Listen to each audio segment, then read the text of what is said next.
उत्तर प्रदेश के जनपद मुरादाबाद से एक बड़ी खबर सामने आ रही है, जहां राष्ट्रीय पुजारी परिषद ने पुजारियों और पुरोहितों के अधिकारों को लेकर मोर्चा खोल दिया है। पुजारी परिषद ने इकट्ठा होकर शंखनाद करके मुख्यमंत्री को जगाने की कोशिश की है। दरअसल परिषद ने आज मुख्यमंत्री को एक ज्ञापन भी सौंपा है। इस ज्ञापन में सबसे पहले पुजारी एवं पुरोहित कल्याण बोर्ड को क्रियाशील करने की मांग उठाई गई है। परिषद का कहना है कि 2 अप्रैल 2022 को इस बोर्ड की घोषणा तो की गई थी, लेकिन अब तक ये धरातल पर नहीं उतर सका।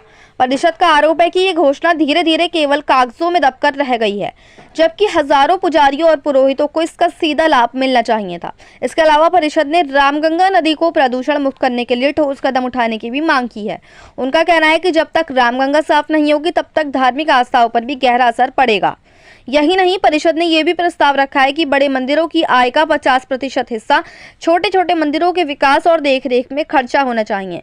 साथ ही पुजारी परिषद ने यह भी मांग की है कि बोर्ड में राष्ट्रीय पुजारी परिषद से 2 प्रतिनिधियों को मनोनीत किया जाए। इन्हीं मुद्दों को लेकर राष्ट्रीय पुजारी परिषद के संस्थापक श्याम कृष्ण रस्तोगी ने बताया कि मुख्यमंत्री की घोषणा करके भूल गए और आज उसे 3.5 वर्ष हो गए हैं। उसे याद दिलाने के लिए हमने ये ज्ञापन दिया है। जो घोषणा उन्होंने की है वह उसे पूरा करें। इसमें सब सरकार की ओर देख रहे हैं कि कब मुख्यमंत्री जी उसे पूरा करेंगे और जो उनका सपना है पुजारियों का वेतन भत्ता मिलने का, वह पूरा होगा। हमारी उनसे मांग है कि जल्द से जल्द अपनी की हुई घोषणा को वे पूरा करें। इसके अलावा जो हमने मांग की है कि मुरादाबाद शहर में बह रही रामगंगा नदी का प्रदूषण मुक्त किया जाए और जो उत्तर प्रदेश में बड़े बड़े मंदिर हैं जिस पर इसमें सरकार ने अपना नियंत्रण कर रखा है, उसमें होने वाली आय में से 50% का खर्चा छोटे छोटे मंदिरों पर खर्च किया जाए और जो पुजारी पुरोहित कल्याण बोर्ड का गठन होगा उसमें राष्ट्रीय पुजारी परिषद के 2 मेंबर मनोनीत किए जाएं। वहीं आगे कहा कि जो रामगंगा का मुद्दा है उसमें हमने मांग उठाई है कि रामगंगा में दिन भर भैंसें घुसी रहती हैं। ऐसा लगता है कि रामगंगा मुरादाबाद में केवल भैंसों के लिए है, तो हमारी मांग है कि जो भैंसें घुसी रहती हैं उस पर प्रतिबंध लगाया जाए। जिसमें आज हमने शंख और रैली करके घंटा घंटे और डमरू लेकर आए हैं और शंखनाद किया है, मुख्यमंत्री तक अपनी बात पहुँचाने की कोशिश की है। मुरादाबाद से परवेज अंसारी की रिपोर्ट।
इसमें मैं श्याम कृष्ण रस्तोगी